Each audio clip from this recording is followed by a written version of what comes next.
ನಮಗೆ ಇದನ್ನು ತೋರಿಸುವುದಕ್ಕೆ ಯಾವ ನೋವೂ ಇಲ್ಲಪ್ಪ, ಸಂತೋಷದಿಂದ ತೋರಿಸುತ್ತಿದ್ದೇವೆ.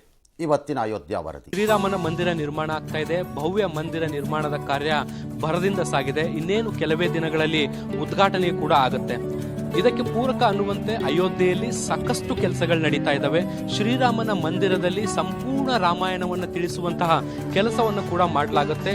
ಆ ಆವರಣದಲ್ಲಿ ಸಂಪೂರ್ಣ ರಾಮಾಯಣವನ್ನು ತಿಳಿಸುವಂತಹ ನಿಟ್ಟಿನಲ್ಲಿ ಒಂದು ಮ್ಯೂಸಿಯಂ ರೀತಿಯಲ್ಲೂ ಕೂಡ ಮಾಡುವಂಥ ಪ್ರಯತ್ನವನ್ನು ಮಾಡಲಾಗ್ತಾ ಇದೆ. ಅದಕ್ಕೆ ಸಾಕಷ್ಟು ಮೂರ್ತಿಗಳನ್ನು ಕೂಡ ತಯಾರು ಮಾಡಲಾಗ್ತಾ ಇದೆ. ನಾವೀಗ ಅಯೋಧ್ಯೆಯಲ್ಲಿರುವಂತಹ ಮೂರ್ತಿ ನಿರ್ಮಾಣ ಕಾರ್ಯಾಲಯದಲ್ಲಿ ಇದ್ದೀವಿ. ನೀವು ಗಮನಿಸ್ಬೋದು ಇಲ್ಲಿ ಯಾವ ರೀತಿಯಾದಂಥ ಚಿತ್ರಣ ಇದೆ ಅನ್ನುವಂಥದ್ದನ್ನು. ಶ್ರೀರಾಮನ ದರ್ಶನಕ್ಕೆ ಬರುವಂತಹ ಭಕ್ತಾದಿಗಳಿಗೆ ಸಂಪೂರ್ಣ ರಾಮಾಯಣವನ್ನು ಪರಿಚಯಿಸುವಂತಹ ಒಂದು ಕಾನ್ಸೆಪ್ಟು ಇದಾಗಿರುವಂಥದ್ದು.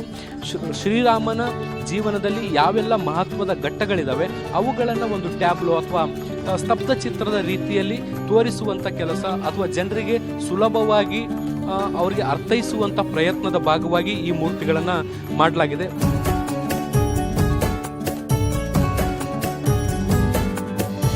ಶ್ರೀರಾಮನ ಬಾಲ್ಯದ ವ್ಯವಸ್ಥೆ ಹೇಗಿತ್ತು ಅನ್ನುವಂಥದ್ದನ್ನು ಈ ಒಂದು ಸ್ತಬ್ಧ ಚಿತ್ರಗಳಲ್ಲಿ ನಾವು ಗಮನಿಸಬಹುದಾಗಿದೆ.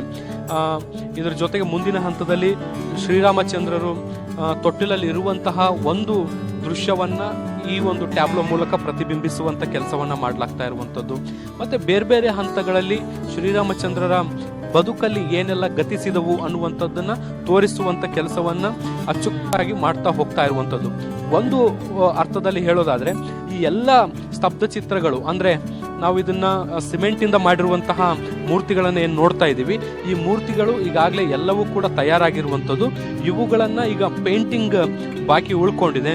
ಒಂದು ಕಡೆ ಈಗ ಶ್ರೀರಾಮ ಮಂದಿರ ನಿರ್ಮಾಣ ಏನಾಗ್ತಾ ಇದೆ ಅದು ಪೂರ್ಣಗೊಳ್ತಿದ್ದಂತೆ ಅದರ ಜೊತೆಗೆ ಇದರ ಪೇಂಟಿಂಗ್ ಕಾರ್ಯಗಳು ಕೂಡ ಶುರುವಾಗುತ್ತೆ.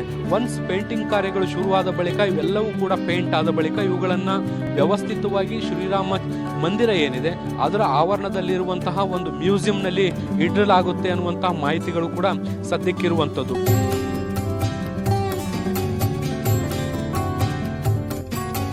ದರ್ಶನ ಮಾಡಿ ಬರುವಂತಹ ಭಕ್ತಾದಿಗಳಿಗೆ ಸಂಪೂರ್ಣ ರಾಮಾಯಣವನ್ನ ಈ ಒಂದು ಮೂರ್ತಿಗಳ ಮೂಲಕ ಅರ್ಥೈಸುವಂತಹ ಪ್ರಯತ್ನವನ್ನ ಮಾಡಲಾಗುತ್ತೆ.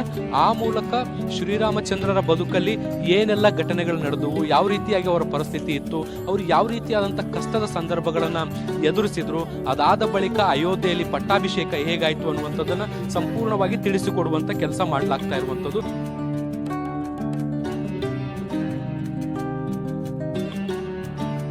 ಬಂದಿರೋದು ಯಾವ ಜನ್ಮದಲ್ಲಿ ಏನ್ ಪುಣ್ಯ ಮಾಡಿದೋ ಈ ಜಾಗಕ್ಕೆ ಬರೋದಕ್ಕೆ ಈ ಯೋಗ ಸಿಕ್ತು ನಮ್ಗೆ. ಅನ್ಕೊಂಡಿರ್ಲಿಲ್ಲ, ಆಕ್ಚುಲಿ ಇದು ಸಡನ್ ಆಗಿ ಪ್ಲಾನ್ ಆಗಿದ್ದು. ಎಕ್ಸೈಟ್ಮೆಂಟ್ ಜಾಸ್ತಿ ಇತ್ತು, ನೋಡಿದ್ವಿ, ಸಂತೋಷ ಆಯ್ತು. ಬಟ್ ರಾಮನ ಪ್ರತಿಷ್ಠಾಪನೆ ಆಗಿದ ಮೇಲೆ ನೋಡಿದ್ರೆ ಇನ್ನೂ ಚೆನ್ನಾಗಿರ್ತಿತ್ತು ಅನಿಸ್ತಿತ್ತು.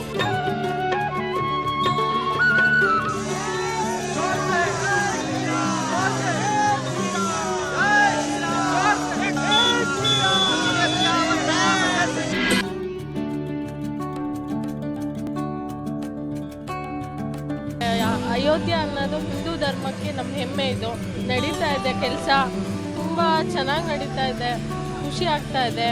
ತುಂಬ ಕೈಯಲ್ಲೇ ಕೆತ್ತನೆ ಮಾಡ್ತಿದ್ದಾರೆ, ಅದರದ್ದು ಎಫರ್ಟ್ ಎಲ್ಲ ನೋಡ್ತಾ ಇದ್ರೆ ತುಂಬ ಖುಷಿ ಆಗುತ್ತೆ. ಇಷ್ಟು ಕಷ್ಟಪಡ್ತಿದ್ದಾರೆ, ಇಷ್ಟು ಜನ ಕೆಲಸ ಮಾಡ್ತಿದ್ದಾರೆ, ಅದಕ್ಕೋಸ್ಕರ ಶ್ರಮಿಸ್ತಾ ಇದ್ದಾರೆ.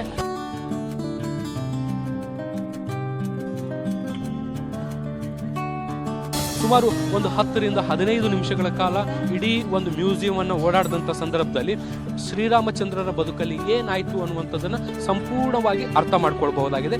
ಈ ಮೂಲಕ ಶ್ರೀರಾಮಚಂದ್ರರ ಬದುಕು ಎಷ್ಟು ಅದ್ಭುತವಾಗಿತ್ತು, ಎಷ್ಟು ತ್ಯಾಗಪೂರ್ಣವಾಗಿತ್ತು, ಮತ್ತು ಅವರ ಬದುಕಿನ ಮೌಲ್ಯಗಳು ಏನು ಅನ್ನುವಂಥದ್ದನ್ನು ಜನರಿಗೆ ಅರ್ಥೈಸುವಂಥ ಕೆಲಸವನ್ನು ಈ ಮೂಲಕ ಮಾಡಲಾಗ್ತಾ ಇದೆ. ಇನ್ನೇನು ಕೆಲವೇ ದಿನಗಳಲ್ಲಿ ಇವು ಕೂಡ ಶ್ರೀರಾಮ ಮಂದಿರದ ಮುಖ್ಯ ಮ್ಯೂಸಿಯಂ ಏನಿದೆ ಅಲ್ಲಿಗೆ ಶಿಫ್ಟ್ ಆಗುವಂತಹ ಎಲ್ಲ ಸಾಧ್ಯತೆಗಳನ್ನು ಕೂಡ ನಾವು ನೋಡ್ಬೋದು.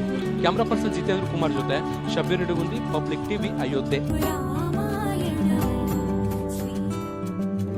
ಏನಪ್ಪ ಸಂತೋಷ ಆಗ್ತಿದೆ ಅಂತೀರಿ, ನೋವಾಗ್ಲಿಲ್ವಾ? ಅದು ಅವ್ರಿಗೆ ಮಾತ್ರ ಆಗ್ಬೇಕು. ಹೌದಾ? ಇನ್ನು ಅವ್ರು ಶಬೀರ್ ಹೇಳ್ತಾ ಇದ್ರು ಆ ಮೌಲ್ಯಗಳು ಅಂತ.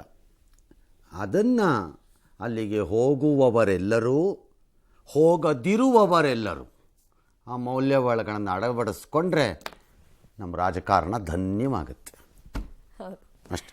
ಈ ಮಧ್ಯೆ ಅದೇನೋ ದ್ವಾರಕಾನಲ್ಲಿ ಕೃಷ್ಣಂದು ಅದೇ ಸಿಟಿ ಸಮುದ್ರದ ಒಳಗಡೆ ಇದೆ ಅನ್ನೋದನ್ನು ಒಂದಷ್ಟು ಕಂಡು ಹಿಡಿದಿದ್ದಾರಲ್ಲ, ಉತ್ಖನನ ಮಾಡಿದ್ದಾರಲ್ಲ, ಅದನ್ನು ಜನಕ್ಕೆ ತೋರ್ಸೋಕ್ಕೆ ಗುಜರಾತ್ ಸರ್ಕಾರ ಏನೋ ಸಬ್ಮೆರಿನ್ ತತ್ತಾರಂತೆ, ಆ ಸಬ್ಮೆರಿನಲ್ಲಿ ಕರ್ಕೊಂಡು ಹೋಗ್ತಾರಂತೆ. ಇನ್ನು ಅದೊಂದಿದೆಯಾ? ಆಯ್ತಪ್ಪ, ಅದನ್ನು ನೋಡೇ ಬಿಡ್ತೀವಿ. ಓಕೆ, ವಿರಾಮ.